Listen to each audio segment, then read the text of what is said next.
আমার এক বান্ধবী আজ 18 বছর ধরে তার স্বামী তাকে আর তার সন্তানকে রেখে আর একটা মহিলার প্রেমে পড়েছিল এবং তার সঙ্গেই 18 বছর কাটিয়েছে।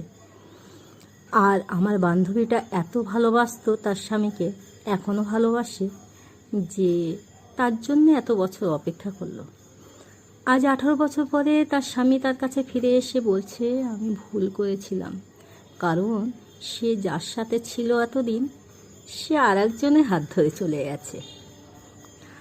তাই তার স্বামী তার কাছে ফিরে এসে ক্ষমা চাইছে। ও আমাকে বলল, আমি কি ক্ষমা করে দেবো ওকে? আমি বললাম, তুই তো ওকে ভালোবাসিস, ক্ষমা করে দে ওকে। আমি কি ওকে ভুল সিদ্ধান্ত দিলাম? ফ্রেন্ডস, আপনারা কমেন্টে জানাবেন একটু।